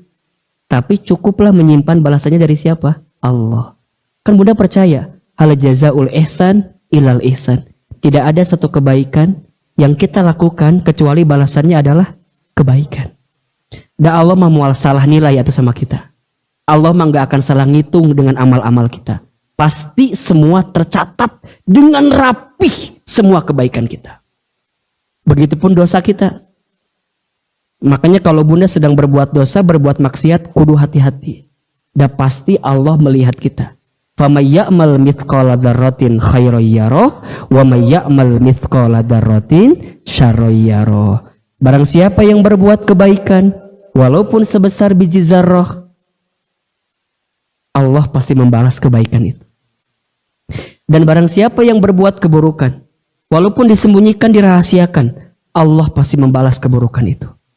Sekarang kembalikan kepada Bunda. Kira-kira kita ini sudah ikhlas atau belum? Kalau belum ikhlas, merasa belum ikhlas, dan harus merasa belum ikhlas. Agar kemudian kita belajar untuk ikhlas. Kudu riyadhah, kudu terus belajar nguatin diri. Yang namanya manusia, ada salah, ada hilaf, itu pasti Bunda. Makanya kalau orang sudah belajar ikhlas, belajar membersihkan hati, belajar menjernihkan hati, dia tidak akan silau dengan aib orang lain. Dia hanya akan fokus dengan aibnya siapa? Dirinya sendiri. Bunda mungkin hari ini mendapatkan berita, si Anu, si B, si C, segala macam. Nggak terlalu silau dengan kejadian itu. Sampai nyari tahu, kok bisanya? Nah, itu bisa kieu. Padahal mah, naon sih nyibukin diri ke batur? Sibukin diri kita. Karena barangkali aib kita juga lebih banyak dibanding aib orang lain. Makanya ada keterangan, barang siapa yang sibuk mengumbar aib orang lain dalam hidupnya, maka nanti ketika hari kiamat Allah akan buka aib-aibnya. Nauzubillahi min dzalik. Kalau Bunda lihat kekurangan orang lain, kalau Bunda lihat kelemahan orang lain, sekuat tenaga, tempe, dim. Bunda tahu, tapi nggak mau diomongin, karena itu berbahaya Bunda. Palaur nanti dibuka di akhirat. Oh, Bunda. Ya Allah, ternyata amal kita teh habis karena sibuk ngomongin orang lain. Apalagi yang diomongin nuntut sama kita lagi nanti. Coba bayangin. Udah mah amal kita habis karena kita ngomongin orang lain berbuat dosa, buka aib orang lain begitu buat dosa, ditambah orang yang kita gibahin, ditambah orang yang kita omongin itu nanti menuntut amalnya kepada kita. Sampai dalam hadis dikatakan ada golongan yang disebut dengan muflis. Siapa itu muflis? Apa itu muflis? Muflis itu orang yang bangkrut. Siapa orang yang bangkrut? Orang yang bangkrut, kata Nabi SAW, adalah orang yang ketika nanti hari kiamat dia membawa pahala sholatnya, membawa pahala sedekahnya, membawa pahala baca Qur'annya, tapi di belakang dia bersama dengannya ada orang yang menyampaikan kepada Allah tentang perbuatan dirinya yang dilakukan kepadanya, tentang kezalimannya, tentang gibahnya, tentang gosipnya, tentang ambil haknya, semuanya dilaporkan kepada Allah. Sampai kata Allah, apa permintaanmu? Kemudian dia bilang, ya Allah, tolong berikan pahala sholatnya kepada dia. Tapi berikan pahala sholatnya itu kepada saya. Karena selama hidup dia pernah ngomongin saya. Selama hidup dia pernah gibahin saya. Selama hidup dia pernah zolimin saya. Kata Nabi, itulah orang yang bangkrut, muflis. So, apa yang kita perlu hadirkan dalam hidup ini? Ikhlas. Belajar memperbaiki hati, membersihkan hati kita di hadapan Allah. Kalau sudah begitu Bunda, hidup kita terlempeng enak. Enak. Makanya dalam ayat Al-Quran Allah sampaikan, yauma la yanfa'u malun wala banun illa man atallaha biqalbin salim. Ada satu hari nanti di hari kiamat tidak akan berguna harta kita, tidak akan berguna anak-anak kita, tidak akan bermanfaat semua yang ada dalam kehidupan kita illa kecuali man atallaha, seseorang yang datang kepada Allah biqalbin salim, dengan hati yang bersih. Sehingga Bunda juga lagi belajar tahsin, belajar ngaji, ikhlasin. Belajar ikhlas. Bahkan kalau kita membaca keterangan lain, ada 3 golongan yang akan pertama kali menyentuh api neraka. Pertama, al-alim, al-qari, orang yang berilmu, orang yang saat hidup dia bisa baca Quran. Kemudian nanti hari kiamat dia ditanya oleh Allah, saat hidup aku berikan ilmu kepadamu, saat hidup di dunia aku berikan kemampuan baca Quran kepadamu, apa yang kamu lakukan? Kemudian dia menjawab, aku baca Quran ya Allah, aku mengajar ya Allah, aku berdakwah ya Allah dan segala macamnya. Apa niatmu? Kemudian kita menjawab kepada Allah bla bla bla semua kebaikan. Apa kata Allah? Kadzabta, engkau bohong. Aku tahu isi hatimu. Saat engkau ngaji, saat engkau jadi ulama, saat engkau jadi ustadz, engkau hanya ingin dipuji oleh orang lain agar engkau disebut ustadz. Dan selama di dunia engkau dapatkan itu. Selama engkau ngaji, orang lain menangis karena ngajimu agar engkau disebut qori yang bagus, qori yang baik. Aku tahu isi hatimu. Kata Allah, masuklah ke dalam api neraka. Menyentuh api neraka. Yang kedua, orang yang dermawan, yang diberikan harta dalam hidupnya, kemudian dia bersedekah. Tapi niatnya selama di dunia dia ingin berbagi, ingin memberi, membantu orang lain. Ketika di akhirat, apa kata Allah? Kadzabta, engkau bohong. Engkau hanya ingin disebut sebagai dermawan, hanya ingin disebut sebagai orang baik. Selama di dunia, engkau dapatkan itu. Kata Allah, masuk ke dalam api neraka. Yang ketiga, mujahid, orang yang berjihad. Termasuk orang yang beribadah, yang beramal soleh. Saat dia beribadah, beramal soleh, berjihad, hanya ingin dapat pujian dari orang lain. Walaupun ketika nanti di akhirat dia bilang, aku ingin berjuang di jalanmu ya Allah. Aku ingin menjadi orang soleh ya Allah. Apa kata Allah? Kadzabta, engkau bohong. Aku tahu isi hatimu. Engkau berjihad, engkau beribadah, engkau beramal soleh, hanya ingin dipuji oleh orang lain. Dan ingin disebut sebagai mujahid. Dan saat di dunia engkau dapatkan itu. Ini juga teguran untuk Ahilman, teguran untuk Bunda yang sekarang sedang belajar ngaji. Tapi ingat, jangan kemudian memutuskan harapan kita. Jangan sampai yang di belakang bilang gini, Ustadz, atau berarti mendingan saya ya. Ilmu nggak ada, saya mah aman berarti ya. Ngaji enggak, jihad enggak, dermawan enggak. Jangan begitu. Yang berilmu saja, yang dermawan saja, yang ngaji Quran saja, yang berjihad saja belum tentu diterima, apalagi yang tidak sama sekali. Poinnya adalah ikhlaskan, bersihkan hati. Kalau belajar tahsin biar dapat pahala, niatkan lillahi ta'ala. Inna sholati wa nusuki wa mahyaya wa mamati lillahi rabbil. Yakin, kalau sudah begitu gak akan kecewa, gak akan menderita.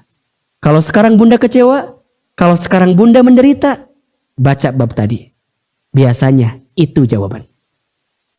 Barakallahu fikum. Mudah-mudahan bermanfaat. Terima kasih atas kesempatannya hari ini. Cukup ya? Kurang? Baik.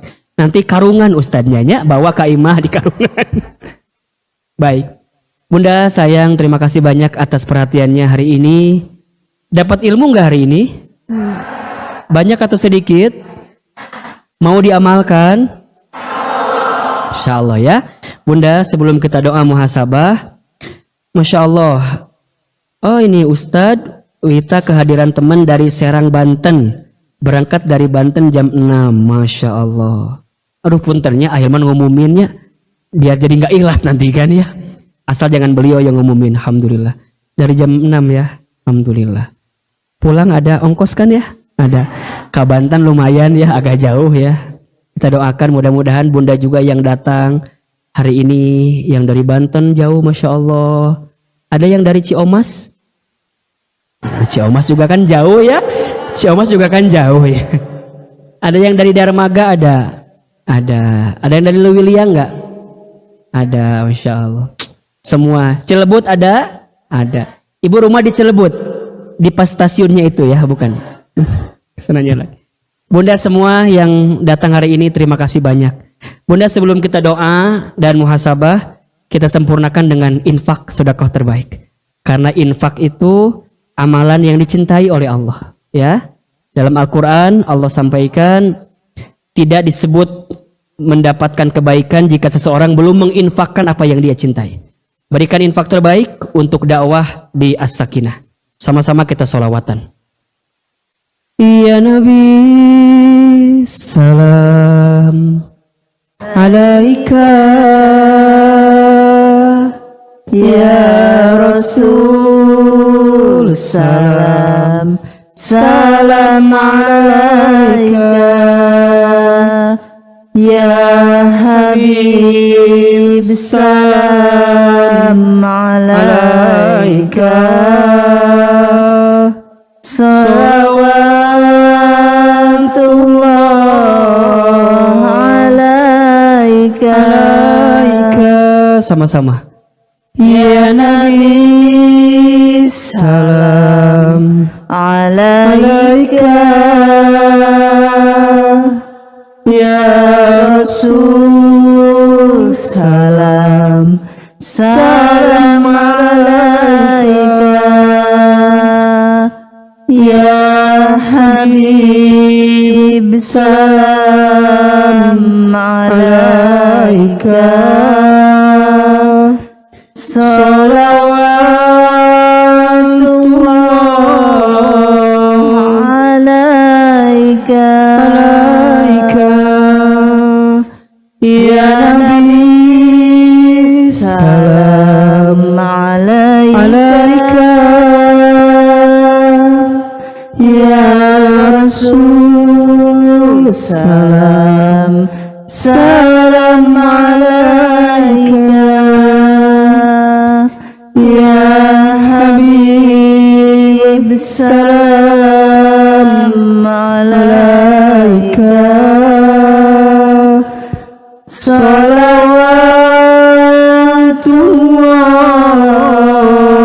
alaika. Mudah-mudahan yang berinfak dibalas oleh Allah infak kita. Diberikan pahala terbaik dari infak-infak kita. Dijauhkan dari bala bencana, bala musibah ya. Al-Fatihah. A'udzubillahi minasyaitonir rajim. Alhamdulillahirabbil alamin. Arrahmanirrahim. Iyyaka na'budu wa iyyaka nasta'in. Ihdinas siratal mustaqim. Siratal ghairil maghdubi waladdallin. Istighfar 3 kali. Astaghfirullahaladzim. Astaghfirullahaladzim. Astaghfirullahaladzim. Angkat kedua telapak tangan kita. Tutup kedua mata kita. Tundukkan kepala kita. Aminkan dalam hati doa-doa yang coba Ahilman bacakan. Hadirkan Allah dalam hati kita. Sungguh-sungguh dalam berdoa. Kata Allah Subhanahu wa ta'ala, Ud'uni astajib lakum. Berdoalah kepadaku, maka aku akan kabulkan doa-doa kamu sekalian. Hadirkan hati khusyuk dalam berdoa. Sungguh tidak ada yang bisa menolong kita, memuliakan kita, menghormati kita, mengangkat derajat kita, menghilangkan masalah kita kecuali Allah. Aminkan dalam hati masing-masing. A'udzubillahi minasyaitonirrajim. Bismillahirrahmanirrahim. Alhamdulillahi rabbil alamin. Hamdan syakirin, hamdan na'imin. Hamdan yuafi ni'amahu wa yukafi mazidah. Allahumma sholli ala sayyidina Muhammadin wa ala alihi wa ashabihi ajma'in. Ya Allah, ya Rahman, ya Rahim. Duhai Allah yang maha pengasih lagi maha penyayang. Ya Allah, terima kasih Engkau lembutkan hati kami di pagi ini. Terima kasih ya Allah, Engkau ringankan langkah kami di pagi ini. Terima kasih ya Allah, Engkau berikan kesempatan kepada kami di pagi ini untuk bisa hadir di majlis taklim ini ya Rabb.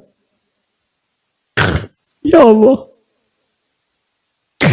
kami tidak pernah menyangka Engkau hadirkan kami di tempat ini.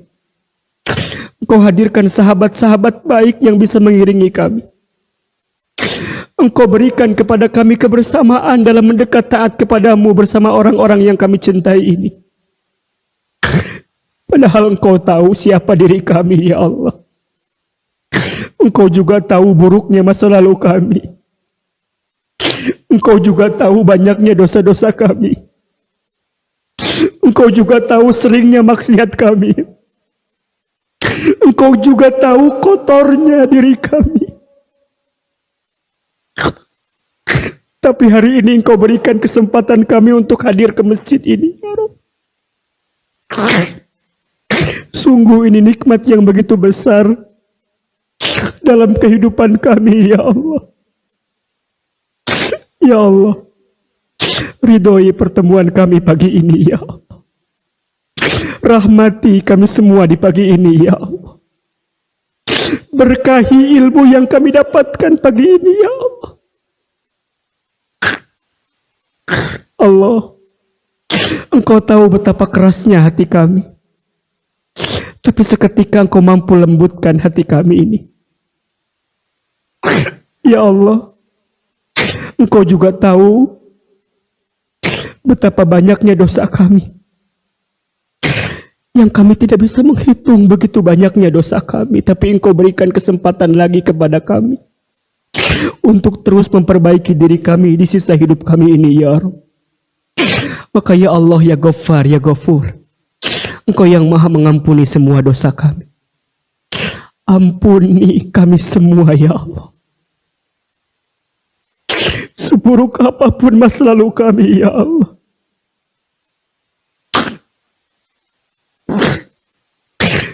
mungkin di antara kami dulu ada yang pernah jauh, sangat jauh darimu ya Allah. Mungkin di antara kami dulu ada yang sering melanggar aturanmu ya Allah. Ya Allah, mungkin di antara kami dulu ya Rabb ada yang tidak pernah mengindahkan perintah-Mu dalam kehidupan kami. Kami sering meninggalkan sholat, pernah meninggalkan sholat. Kami pernah tidak berpuasa di bulan Ramadan padahal kami bisa untuk menunaikan. Boleh jadi di antara kami ada yang pernah mengumbar auratnya ya Rabb. Begitu banyak orang-orang pernah melihat aurat kami ya Allah. Maka ya Allah, kami mohon kepadamu ya Allah, jangan keluarkan kami dari masjid ini kecuali Engkau ampuni dosa-dosa kami. Jangan Kau pisahkan pertemuan kami pagi ini kecuali Engkau ampuni dosa-dosa kami. Dosa mata kami dari pernah melihat yang haram. Dosa lisan kami dari pernah berbohong, pernah ingkar janji, pernah khianat, fitnah, sumpah serapah, sering menggibah. Dosa tangan kami dari pernah menyentuh atau bersentuhan dengan yang haram. Dosa perut kami dari pernah masuk makan minum yang haram. Boleh jadi dosa kemaluan kami yang boleh jadi mungkin ada yang pernah berzina. Allah. Dosa kaki kami dari pernah melangkah ke tempat maksiat. Dosa hati kami ya Allah, yang terlalu berharap bersandar kepada selain-Mu ya Allah. Ighfir lana ya Allah, ampuni dosa-dosa kami ya Allah. Ighfir lana, ampuni dosa-dosa kami ya Allah. Ampuni dosa kami saat menjadi istri ya Allah. Boleh jadi kami belum bisa menjadi istri yang baik. Ampuni kami saat menjadi seorang ibu. Boleh jadi kami belum bisa menjadi ibu yang baik bagi anak-anak kami ya Allah. Bunda, ingat-ingat dosa apa yang pernah kita lakukan. Mintakan ampun kepada Allah. Minta ampun. Istighfar. Astagfirullahaladzim. Astagfirullahaladzim. Astagfirullahaladzim. Dosa kita banyak.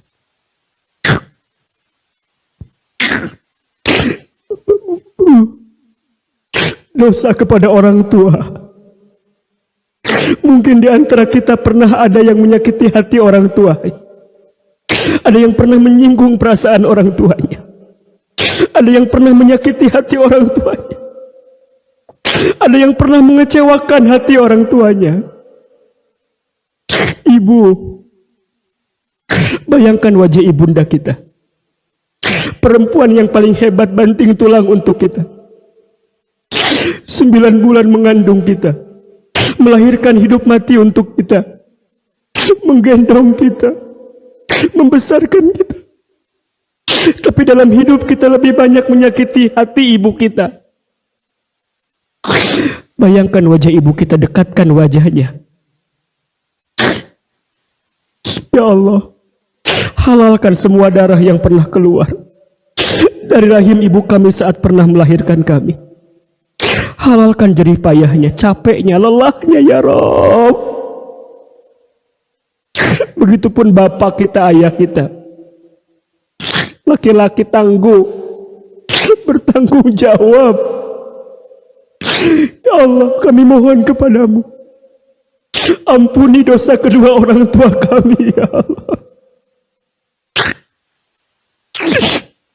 Jika orang tua kami masih hidup ya Rabb, panjangkan umurnya ya Allah.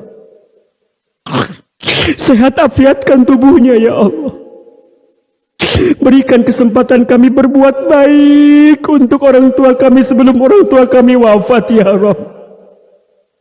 Untuk menutupi semua kekurangan kami kepada orang tua kami dulu ya Rabb. Kami mohon juga kepadamu ya Allah.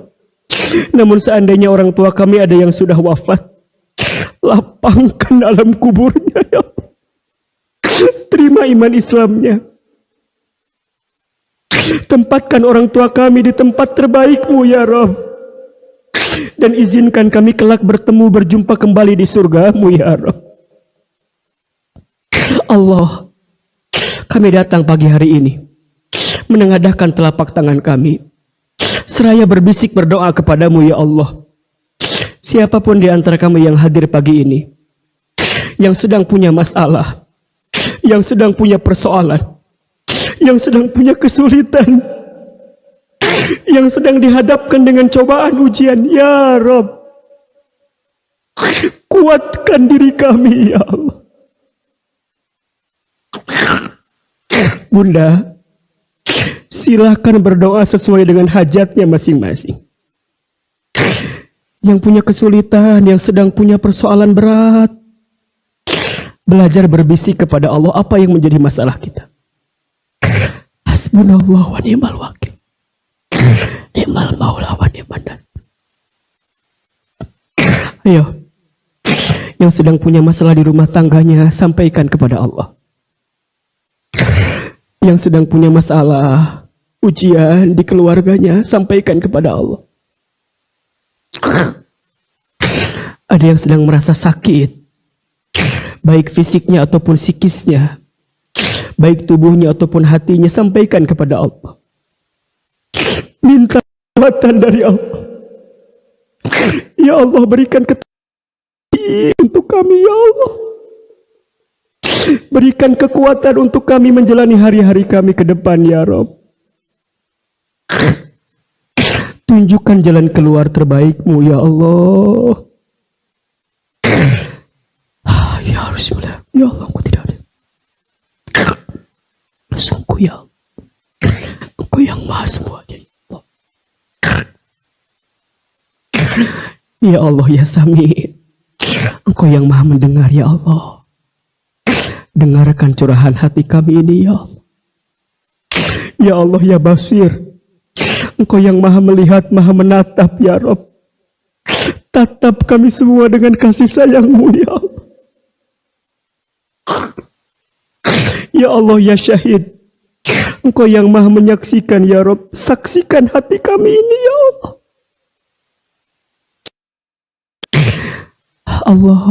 Allah, kami mohon kepadamu ya Allah, di sisa usia hidup kami ke depan ya Allah, perbaiki hidup kami ini ya Allah. Perbaiki iman kami, perbaiki Islam kami, perbaiki ibadah kami, perbaiki amal soleh kami, perbaiki akhlak kami ya Allah. Kami mohon kepadamu ya Allah, berkahi sisa-sisa usia hidup kami ini ya Allah.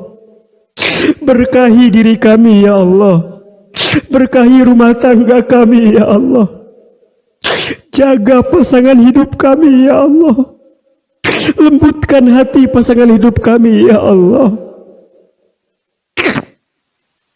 Berkahi keluarga kami ya Allah. Ya Allah, takdirkan anak-anak kami menjadi anak yang soleh-soleha. Jaga anak-anak kami ya Allah. Begitu besar cinta kami kepada anak-anak kami ya Allah, tapi kami tahu anak-anak kami adalah milik-Mu ya Allah. Berikan kekuatan kepada kami untuk menjadi orang tua yang baik ya Allah. Jaga anak-anak kami ya Allah. Jadikan anak-anak kami anak-anak yang soleh, soleha ya Allah. Ya Allah, berkahi persahabatan kami di As-Sakinah ini ya Allah. Sebagaimana Engkau satukan kami di dunia, kami mohon kumpulkan kami semua nanti di surga-Mu ya Allah. Tutup aib-aib sahabat-sahabat kami ya Allah. Tutup kekurangan sahabat-sahabat kami ini semua ya Allah. Kami sungguh berlindung kepadamu dari apapun yang membahayakan, yang tidak baik untuk kehidupan kami ini ya Allah. Allahumma inna nas'aluka salamatan fid din, wa afiatan fil jasad, wa ziyadatan fil ilmi, wa barakatan fil rizqi, wa taubatan qabla al maut, wa rahmatan 'inda al maut, wa maghfiratan ba'da al maut. Allahumma hawwin 'alaina fi sakaratil maut, wan najata minan nari wal 'afwa indal hisab. Allah, Seandainya usia kami semakin dekat dengan wafat kami mohon ya Allah, wafatkan kami semua nanti dalam keadaan beriman. Wafatkan kami semua nanti dalam keadaan Islam. Wafatkan kami semua nanti dalam keadaan taat kepadamu ya Rabb. Kami mohon ya Allah, wafatkan kami semua dalam keadaan husnul khatimah. Rabbana zalamna anfusana wa illam taghfir lana wa tarhamna lanakunanna minal khasirin. La ilaha illa anta subhanaka inna kunna minadz zalimin. Rabbana taqabbal minna innaka antas samiul alim wa tub alaina innaka antat tawwabur rahim. Ya Allah, kabulkan doa-doa kami, ijabah permintaan kami, dan berikan yang terbaik untuk kami. Rabbana atina fid dunya hasanah wa fil akhirati hasanah wa qina adzabannar. Subhana rabbika rabbil izzati amma yasifun wassalamun alal mursalin walhamdulillahi rabbil alamin. Al-Fatihah.